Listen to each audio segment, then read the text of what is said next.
Ho ho buddies, welcome to Borderline Games. I am Gareth and this is Raging Loop episode 15.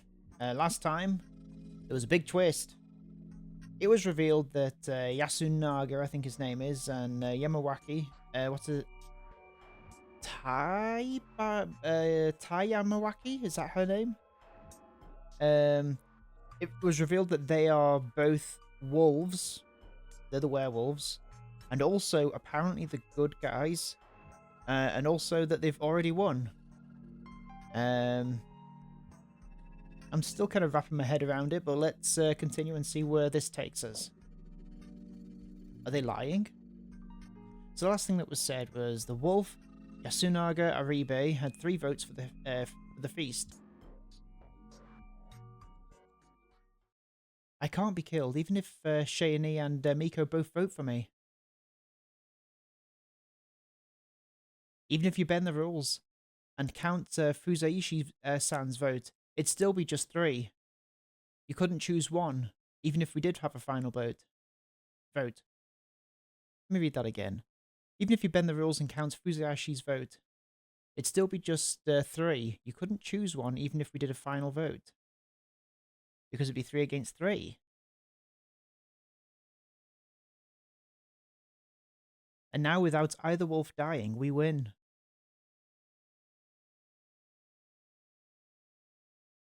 It was easy.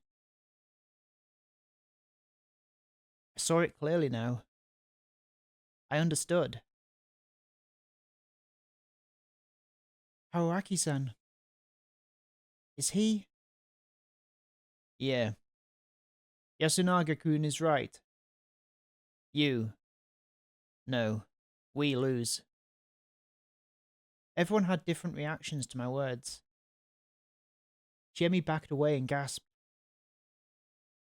Tai Yamawaki closed her eyes and sighed. Mako didn't seem to understand anything. I'm with Mako. Yasunaga Aribe didn't react at all. Well, then he didn't have a reaction then. Haru Makishima was smiling. Oh man. All I really had left was struggling like the filthy, annoying adult I was. Haru-chan. What? Oh, Ni-chan. What happened to Fusaishi-san? I'll ignore him if he doesn't interfere. Give it that. I see.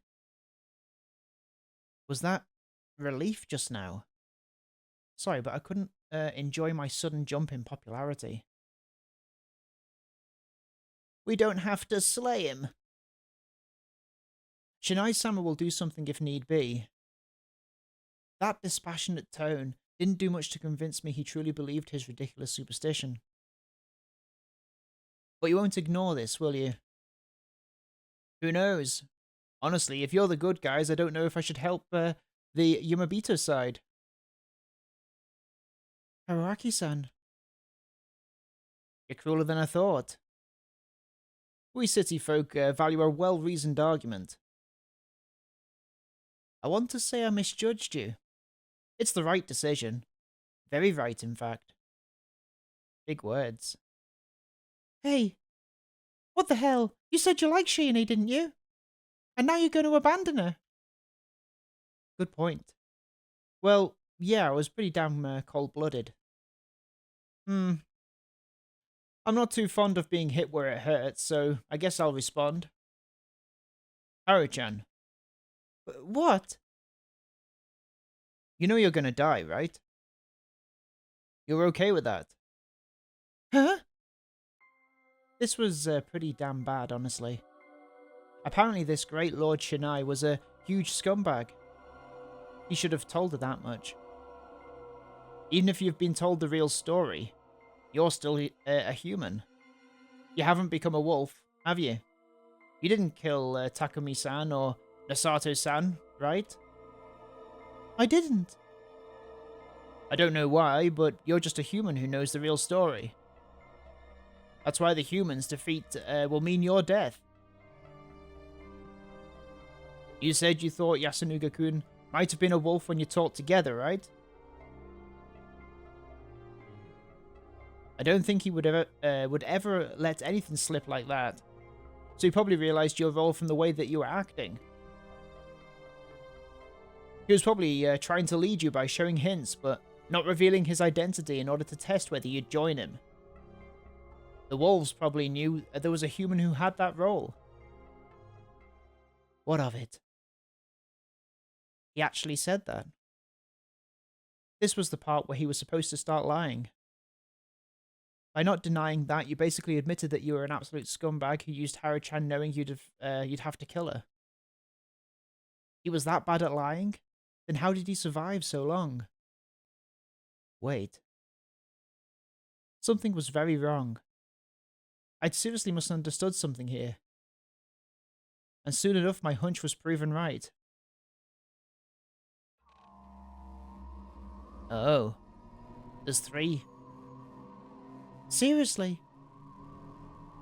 What of it? Haru-chan. Haru Makishima's voice was brimming with joy. A carefree smile, laced with seductive intoxication. Yumabita needs to be hung. We're corrupt, filthy and disgusting. We can only be saved by the wolves' whirls and claws. Everyone knows that. That's why you finished off Kaori-san, right? You wanted to make your mother happy. Yeah. Exactly.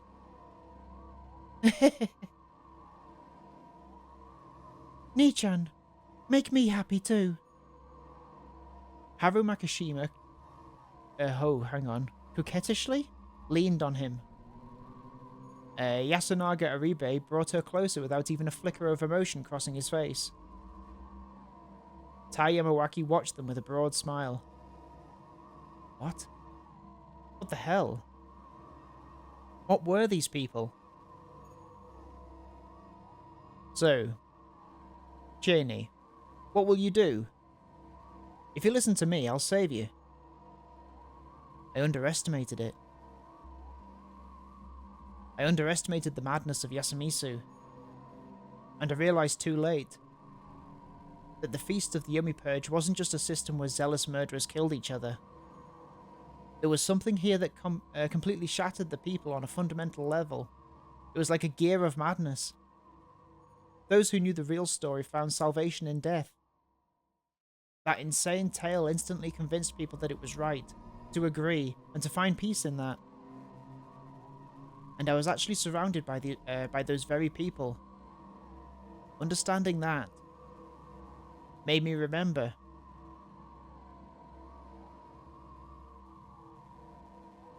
that she was from here too. Uh-oh. Jimmy was trying to take a step forward. I should have realized this earlier. She who was afraid of God was just like them, who accepted their salvation. Both brands of madness probably had roots in the exact same thing, so she was just as susceptible to madness as they were. However, it wasn't too late for her. Yasunaga Aribe's expression stayed the same.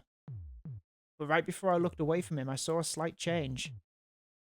It was bitterness. Irritation. Something out of place on a victor's face. That made me realize, another realization, that his plan for this scene wasn't lost to madness. Then I had no choice but to take advantage of the opportunity. I grabbed Shiemi's hand. I pulled with so much force that she fell on her backside, but I didn't care. I dashed past her and swung my weapon at Yasunaga Aribe. I hit Haru Makishima once, Tai Yamawaki twice, and Yasunaga Aribe 5 or 6 times. Then I ran to Shiemi and Meiko, who were completely dumbfounded and fled to the hall. There was no time to waste. I had to hurry up and escape. If I didn't, I'd waste the one chance he'd given me. Haruaki-san, what are you doing? What's going on? Hey, Shiemi. What? Yasunaga-kun really has a good head on his shoulders, doesn't he? What are you talking about? Bah! My hand hurts! I'll fall! I was probably irritated, and not just because of hunger. It was because of the epiphany I'd had, and because it had taken me so long to reach it. Yasunaga Arabe had a different motive. You have a crush on Shiemi Serizawa, so you didn't want to hurt her, if no one else. So you used what little reason you still had to conclude that the only way to save her was through escape. But letting someone escape would be subjecting everyone else to the corruption. So you had to have me beat up everyone and take her by force to avoid that. Shit. What? What are we talking about?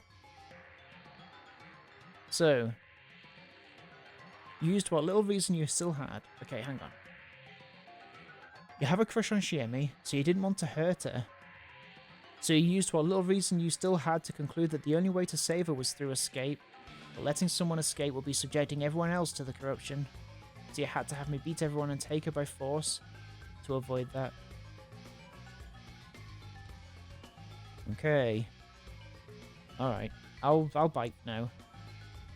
If he didn't intend to let me run away, he wouldn't have thrown away the sickle. He was basically signaling for me to understand and finally attack him. In the end, he was far more clever than me. I never stopped dancing to his tune. Regardless of... No. Exactly because of that, I had to help these two escape no matter what. After all, I'm an adult. By the way, using an adult without relying on one yourself was a very adult thing to do, Yasunaga Aribe. Good luck with the rest. We crossed the field paths, went past the stone graves, and over the boundary. Descending the cliff took a lot of patience. It didn't seem like they were chasing us, so we could go down carefully. Shiemi's expression was dead. She'd been hit hard by a sudden revelation. The game board had been flipped on her. She'd lost, and now she had to suddenly say goodbye to her old friends. It was hard to just laugh that off. Should I have told her about Yasunaga-kun's intentions? I did consider it, but couldn't bring myself to. He chose to save her by sacrificing their relationship. If she knew, she'd probably want to go back to the settlement. Or maybe I just didn't want to say it because of my pride as a man. That was fine by me too. Being able to shrug off such unfairness was one of the blessings of adulthood. So I consoled Shiemi, shouted to Miko to be more careful, and generally talked as much as I could. The mist grew even denser. Hey, Shiemi. I think we're already outside the village. Maybe. We did it. And look, nothing happened. We did it. Yep. Now let's cross the river and return to town. Where's the river? I couldn't see anything. I hadn't just lost my bearings, it was worse than that. I couldn't even see Shiemi or Maiko's faces, and I was actually holding their hands. We were already at the bottom of the cliff, walking on the stones below. We heard water, so it was clear we were close to the river. But I didn't know if we could keep going right now. Let's rest. We can't. Shiemi. I thought she was going to freak out again, but... No, that's not it. She stopped me. Don't you hear it? Ignore the water. Confused, I strained my ears. What am I supposed to hear? Woof woof! They're coming after us. They were acting strange. I strained my ears again. Was it above us? I could hear the faint sound of rustling leaves from the top of the cliff. We gotta run. I'm tired! Habaraki-san, take Meiki-chan. The intensity in Shiemi's voice made me take the situation seriously. What if the sound was just the wind, though? Was she jumping at shadows? But I would have been lying if I said I wasn't worried. After all, a question remained unanswered. And according to the legend, this was the HQ. Wait, they were the good guys, right? Still, this wasn't a normal place. I had to get out of here ASAP.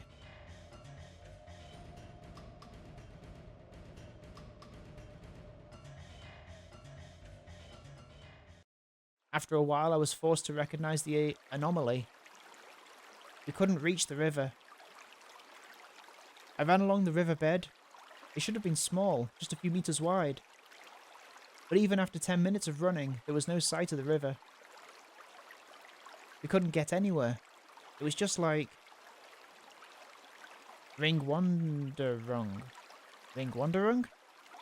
A phenomenon where people wandering snowy peaks lose their sense of direction and just end up walking in circles. Oh, okay. I heard of that.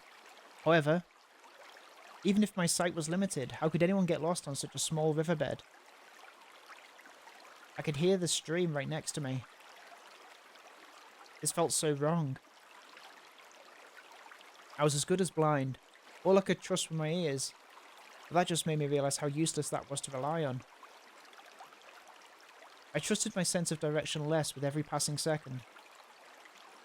So, the sounds of parting grass in the distance, the sound of claws stepping on the rocks, I felt like they were getting closer. I couldn't be certain. Eventually we slowed down. The others didn't say anything, but they were clearly exhausted. We hadn't eaten for days, not to mention the dense mist made our clothes all uncomfortably damp and cold. We walked along the riverbed, without uttering a single word. The sound of water wasn't getting closer, but something else sure was. Something. Things I didn't know scared me. The chill and the fear strangled me like a garrote as I carried Mako, passed out from exhaustion on my back. How long has it been like this? Suddenly, the hand I was dragging became heavier. Shiemi had stopped. Haoaki-san. She called my name through the mist. What? I tried to sound light-hearted, but I wasn't confident I'd pulled it off. We're done for. Her voice suggested the image of a grim smile. What are you saying? Unlike before, I couldn't manage the defiant tone I'd used whenever she said something stupid. It was true that something unnatural was happening, and that there was no simple explanation. And Shiemi was wearing down both physically and emotionally. Let's rest a bit. Let's rest a bit. We'll get through this if we just go a bit farther. Don't worry. No, it's impossible. Why? I think you can't get past this river as long as I'm with you. What? That was like... You heard what they said. Worthy Yamabito. So you're not worthy of crossing or something? I mean, I've been eating Yasumisu's food since I was a little girl. And I'm corrupted. Shiemi! Don't look at me. Oh, I turned around and pulled her by the arm. I looked at her face from point-blank range. It was covered in brown and yellow blisters. Oh my god. Before I could even be surprised or disgusted, I just kissed her. The sugary taste of blood, pus and rust filled my mouth and spread throughout my throat. I didn't care. Then to discard all unnecessary emotions, I hugged her as hard as I could. My breathing and thoughts ceased. I kept it up until the pain began to fade, then disappeared completely. Eventually our lips were separated again. She prioritized words over breaths. I'm sorry. I'm sorry. I'm sorry. I'm so sorry. Even so, I hugged her tight. I couldn't lose to something so ridiculous. She weakly hugged me back, but she couldn't keep it up for long. Let's go. I'm telling you that... Let's go. The presence in the distance was definitely closing in.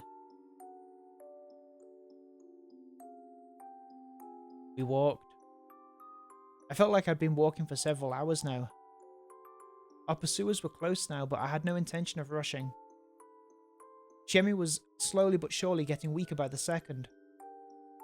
Her speed slackened with each step and the weight on my arm was becoming heavier. I could hear her cough and vomit something out. She apologized every time she did, and I basically replied with, "It's alright," using different words each time, as a challenge to myself for some reason. We walked. Chemi's feet began to make wet sounds with every step. We walked. Maybe we'd actually been here for only a few minutes. We walked. Chemi kept apologizing. Maybe we haven't even moved a single meter. We walked. Maybe none of this was real. Then, maybe nothing that happened here would be weird. Eventually, Chemi called out to me with a hoarse voice. Uh-oh. Hararaka-san. The fact that she said something different had sparked a moment of baseless hope. And so... Thank you. Her gratitude was followed by another wet sound. I had fun. With those final words, her weight vanished. It was strange. After all, I was still holding her hand. Uh-oh. Or rather, only her hand. With a splash, her bodily fluids spread around while her limbs and entrails just collapsed. Chemi was gone, leaving behind only her rotting hand. Perhaps her remains were piling up in the mist ahead. I had a strange certainty I couldn't touch it ever again. Was this what they called a Yumabito? I couldn't accept this no matter what. I don't care what. Take a part of me outside. I put the hand in my jacket pocket. I took Mieko, still sleeping, and shifted my grip to make carrying her easier. I continued walking for too long. Meiko woke up. She was shocked that Shimi was gone and cried for a bit, but then she said she wanted to walk by herself, so I put her down on the ground. The very next moment, she was dragged into the mist. It was clearly a malicious force that did that. To me, it looked like a fairy arm. A scream resounded. It was an inhuman, animalistic scream. After hesitating for a moment, I turned to run and caught a glimpse of something beastly within the mist that Mieko had disappeared into. I ran. And ran. Suddenly, I felt myself step into something wet. I'd arrived at the river. It was meaningless. I'd lost everything. And in the end, only I survived. I don't care what, take a part of me outside. Was there any meaning in fulfilling that promise? No. The meaning was for me to find... the meaning was for me to find. That was why I had to survive and find a forest. Yeah. I still had that hope back then. Oh. They finally broke through the mist and showed themselves. Oh. Of course. This really was hell, wasn't it? This wasn't the human realm or Nirvana, it was a river of hell, so of course both sides of it were going to be hell. There was no splash when we threw Takumi-san's body in. There was no splash when we threw Takumi-san's body in, was there? The moment we went into the mist and down the cliff, our bodies vanished from the world and reached a place from which there was no return. And I finally had no choice but to accept it. As someone who had taken in the flesh and blood of a Yamabito, Shiemi, I couldn't escape either. That was why I screamed, stupidly, only managing to run a few steps before the sinister claws tore me apart. Damn it. God damn it. Where had I gone wrong? Descending into Saranaga. Not believing Shiemi when she told me we couldn't escape. No, it went back even earlier than that. I already knew the answer. Ugh, shit. I really wish I'd been part of Yasumisu and participated in the feast of the Yomi Purge. Maybe I could have gotten a different ending than this. That was the last thought that went through my mind before all faded away.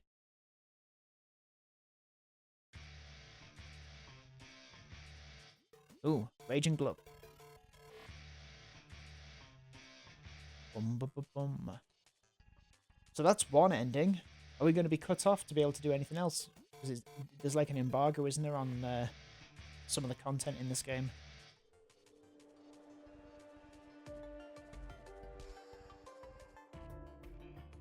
I mean, it was cool. It was fun. I wonder how they're going to explain all this. Is it just all going to be that he's in a coma or something? Can I skip this? Oh, I can. Kind of. I can make it go faster. Oh, prepare yourself for something. What does it say? Prepare yourself for the next feast. Raging Loop. Alright. Raging Loop. Whirls and Claws.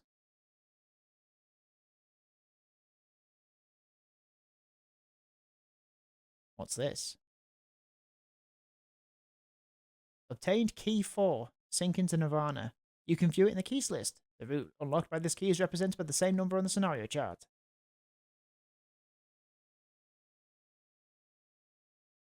Ending number 1. Watch the hint corner. Sure. I'll look at it this time. Hey, Chief. Congratulations are in order. You've now cleared Yomi, the first main route. Embrace that sense of accomplishment and lovey-dovey atmosphere. No?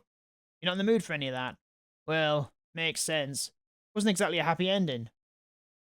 But keep your chin up. I'll help you find your way to a better ending. This one wasn't a bad ending, but just ending number 1, Fun in the Marshes, with Shiine. Since it wasn't a bad ending, I've got no advice for you. If you want to find a better ending, then you need to find a way to proactively participate in the feast, like Haruaki Fuzurashi said. And with key number 4, you now have the means to head down that path. You can tell from the scenario chart, but the lock this opens is way back. Just so you know, it's in 1 starting point. Really, that far back? That was the first lock choice you had, and now you can finally open it and head on to a new route, Infiltration.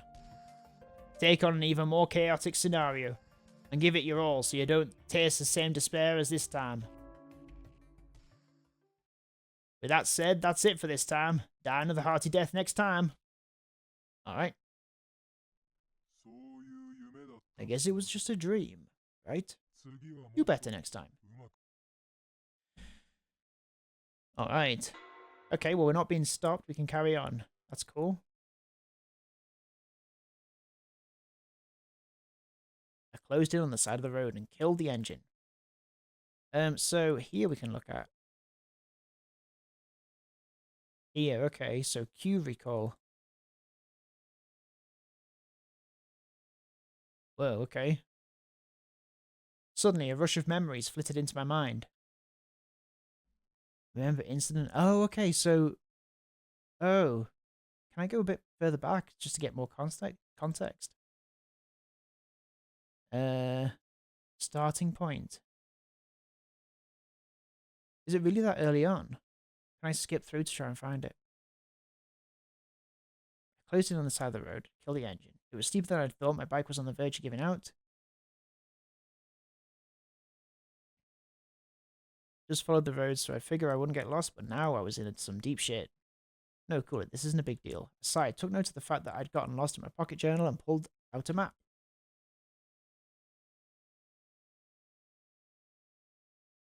Suddenly, a rush of memories flitted into my mind. Wow, it really was right at the beginning. Forget it. Right, how did I forget? I'd already experienced this looping phenomenon, or whatever. Hold on, looping? What the hell? There was no way something like that could... But... if that wasn't it, what else could explain this? How else could someone who died once, be alive right now? Some kind of raging loop. I had clear memories of getting caught up in some strange incident at Yasamisu and, shit, I couldn't remember how it ended. It was like this last time too. My memories were all fragmented. But I did remember that I went to Yasamisu, met the people there, and died. Had I come back here when... or because I died? That was a ridiculous idea, but the pain and fear I felt back then was just so vivid and fresh in my mind that I couldn't simply dismiss it as just a dream or an illusion. There was no point in lying to myself. I was here having experienced something that made me sure I'd died. It was an incomplete memory from the future. I had no idea why I had it, but I definitely did. I had to come to terms with it first and foremost. The gas tank wasn't empty, but my phone couldn't find a signal and was running out of battery, and my throat was a bit dry. Exactly like last time. That meant that I was about to arrive at... Freshmark. Knew it. I really didn't want to meet that employee again, but from what I'd experienced, she was the only one I'd met before going to Fujiyoshi, so avoiding her probably wasn't a great idea. Her attitude was shit, but at least she always did what I asked. So I really didn't want to drive down the unpaved road again. Aye. Once again, she greeted her customer in a borderline insane way. It actually made me kind of relieved, and I wanted to believe that this was some kind of trick of the mind. Tuh. It was just like before. To her, I was just an annoying late-night customer. Oh well, I just buy what I wanted. Hello. I'll take these. Huh? Why are you getting so much crap? No reason. Yasamisu was just desperately poor and it had me worried. What was her problem? I was the customer. With this much stuff, she had to use the register. She grumbled. She started scanning the barcodes. Once she was done, I paid and asked. I want to get to the nearest settlement. You have a map I could look at? Huh. No, we don't. Please, I need it. Just wait. She went through the staff door. Found it. I knew it. This here is the store. Go to the north at the crossroads. You'll find an overpass soon enough. Cross it when you come to a fork next to a giant boulder. Turn right and head straight. But that's just a forest, isn't it? I knew that it was. There wasn't even a paved road there. Why'd she recommend the road anyway? If I'd crashed and died, it'd be homicide by negligence. There's a settlement. It's just not on the map. That wasn't a lie. It wasn't weird for Yasamisu to not be on the map. It was a nearly abandoned settlement in the middle of nowhere. Why did she know about it? Did she live in Kamafujiyoshi or something? That sounds like it'd be bad for my bike. What about this place? Fujiyoshi. It's a 2-hour drive through a shitty mountain path. Can I write that down? Sure. Where's the other closest town? Past 2 mountains. Man, I couldn't make any sense of the local distance measurements. I don't recommend going wild around these parts at night.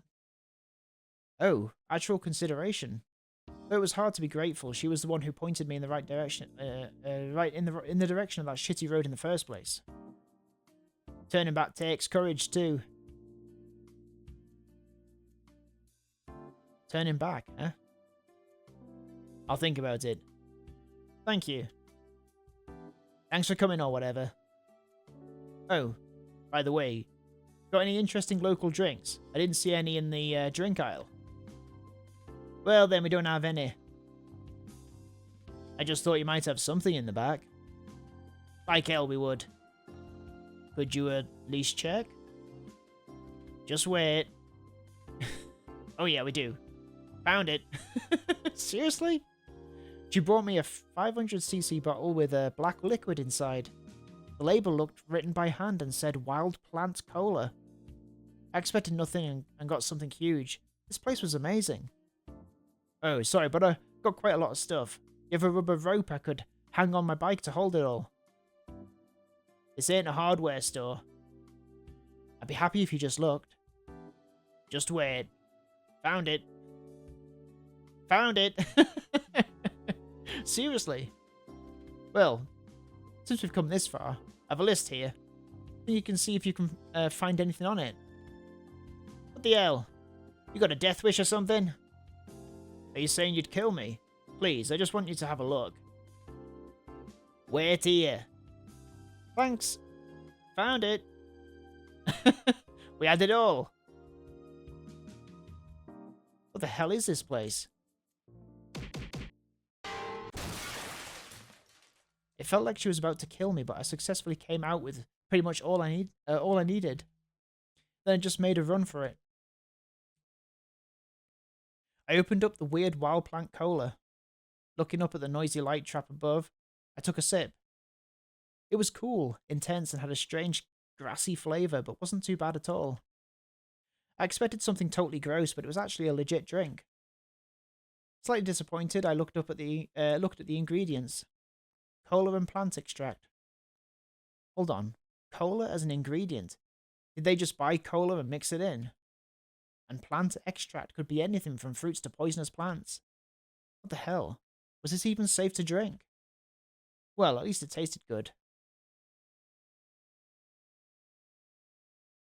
It was probably smart to just turn around and drive away. Entering Fujiyoshi means death.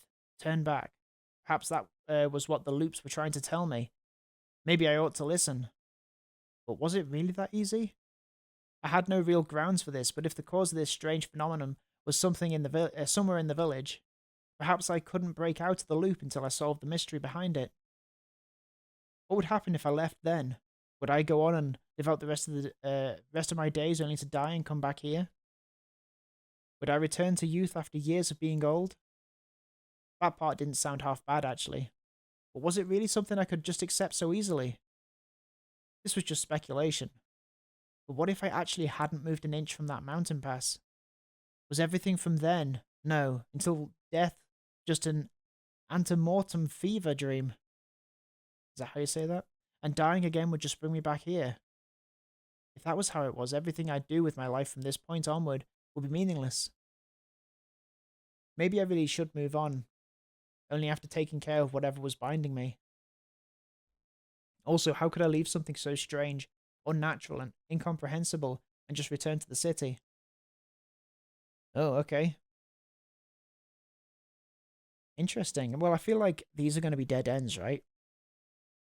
I mean, we'll do the turn back and then we'll end this episode, I guess. We'll see how successful turning back is.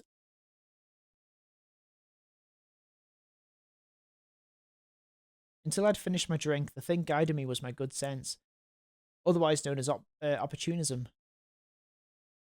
Man, what a weird experience that was. It'd make a good campfire story once I made it back to where I belonged. I pushed aside my sense that something wasn't right, my anxiety, and my fear, and straddled the seat of my bike. Well, there was another way to look at this. I could try and see whether ignoring it all and running away would actually work. After all, this might end up being the only way to solve the problem.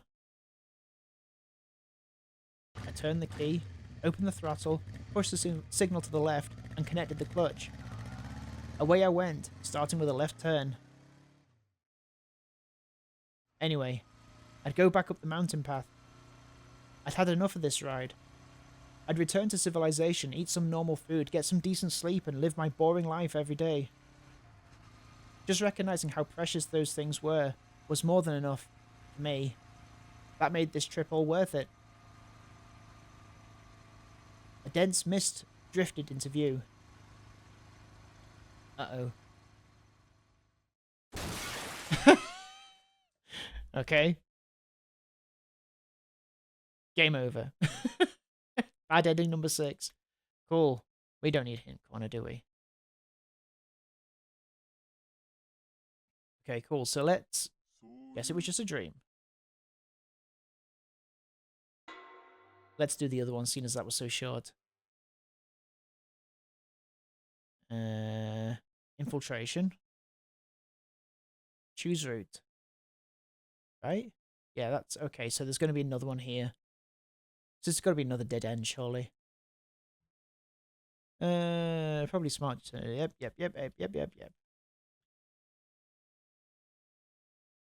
Would I return to youth after years of being old? That part didn't sound half bad, actually, but was it really something I could just accept so easily? This is just speculation. What if I actually moved... yeah, okay, let's go. Come on. No, don't want to... There we go. Pass by Fujiyoshi. As I finished my drink, the idea I had was barely different from just turning around and leaving. Maybe I could just pass it by. I was curious what would happen if I ignored Yasumisu, Fujiyoshi, and their clerk's warning and simply drove on past. Wait, why would anything happen? I just continued down the road, right? Why did I feel so uneasy then? After thinking for a moment, I'd arrived at a mindset of eliminating whatever options seemed wrong. Whatever options seemed wrong. My guess was that this wouldn't take care of the root of the problem. But I was the type who wouldn't believe that until I tried it myself. You're just going to crash again. I turned the key, opened the throttle, pushed the signal to the left, and connected the clutch. Away I went, starting with a right turn. The tense mountain path continued for a while. Though I didn't feel like falling asleep, I was definitely becoming more and more exhausted, both mentally and physically. Even in this jacket, the force of the wind going by was doing a number on my body, especially as I kept onward for over an hour. I did, however, see a sign above my head that said Fujiyoshi. As I'd decided, I just passed it by, never coming close to Kamafujiyoshi or Yasumisu. Now, I just passed the 2 mountains and reached the town I was told about.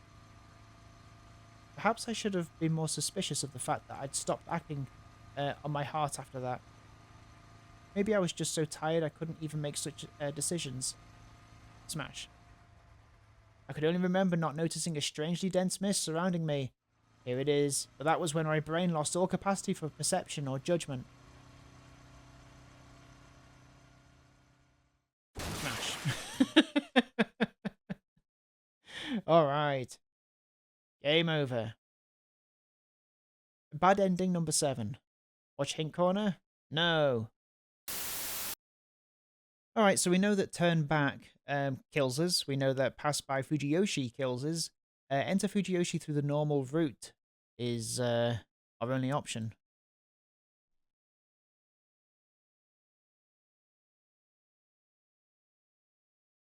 As I finished my drink, I made my decision. I'd return there. I'd face that tragedy again. Of course, I was curious about this looping phenomenon. But I did recall what I thought during my final moments. It was something like, if only I'd handled this better. And for better or worse, this weird looping phenomenon had given me a chance to do just that. If I went about it all a bit better, maybe I could get a better ending. Hisako Mamiya, Yodai Hishimoto, Kanzo Makishima, Yoshisugo Aribe. I was going to do this right at the end. Takumi Muro. The old man who cried wolf, who didn't bother to learn their name. Shikamochi Kamashida.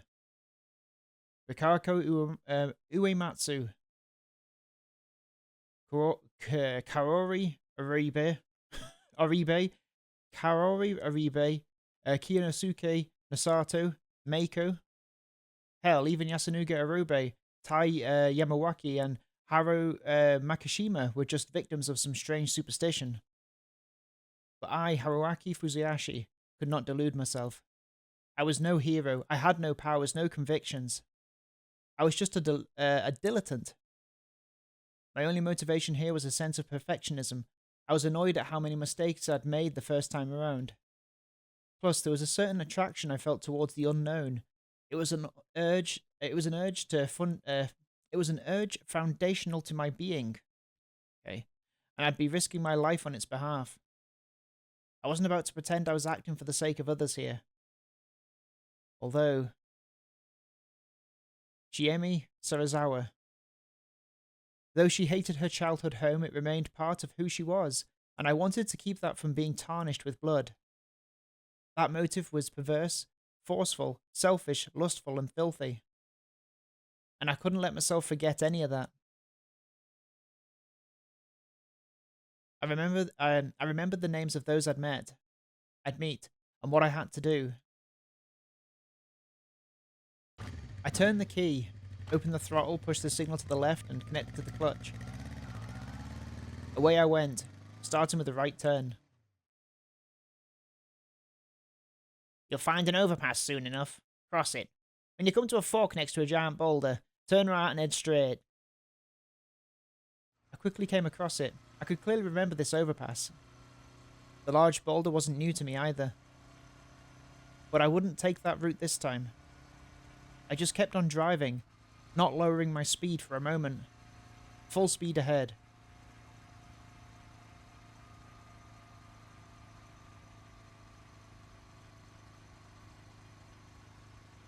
I drove on the winding mountain path.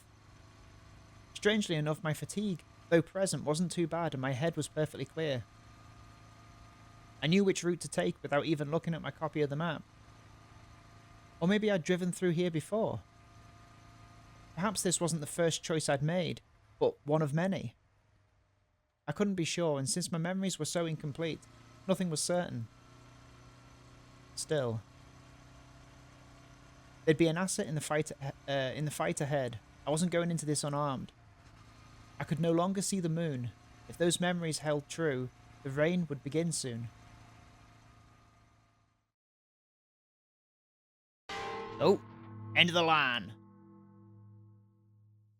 You know what I mean, right? You said the upload streaming limit alert message to on, didn't you? Oh, is this the... Oh, okay, this is the end then. This is the end. This is the end of uploading and streaming this game. Okay, well, I got a good vibe of what the game is. Okay, let's see what he's got to say. This is it. Meaning you can only upload videos reaching up to this chapter. Well, you can actually go up to the choice that pops up after this, so prepare your goodbyes and stuff. Alright. Well, so far so good. I really liked it. If you like this game, it's pretty cheap on Steam right now. I drove in darkness, but I could still make out a sign above me. The road wasn't wide, but I decelerated and somehow managed a U-turn. There were no other cars, so no one would complain. I returned and looked at the sign. It said that driving ahead would have led me to Kachihara, while by turning right, I'd find myself in Fujiyoshi. Finally. It was already past midnight, but actually earlier than I'd thought. A 30-minute drive from this point would lead me to Fujiyoshi, or rather, Kamafujiyoshi, the place that wasn't too popular among Yasumisu's people. Alright, well, I guess this is the end of our playthrough of Raging Loop. I might message on the old Reddit and see if there's a Raging Loop community and see what the consensus is on because it's like 9 hours after the game. 9 years after the game originally was released, so maybe at this point it's not as frowned upon to play past this point. But if it turns out that someone, the publisher or developers, changed their mind on this embargo, then I'll play the rest. But until then, I'll see you next time on Borderline Games. Thank you so much for watching this episode of Raging Loop. And if you have any ideas of what other visual novels or other games that we can play here, let us know. But I will see you next time. Have a good evening. Bye bye.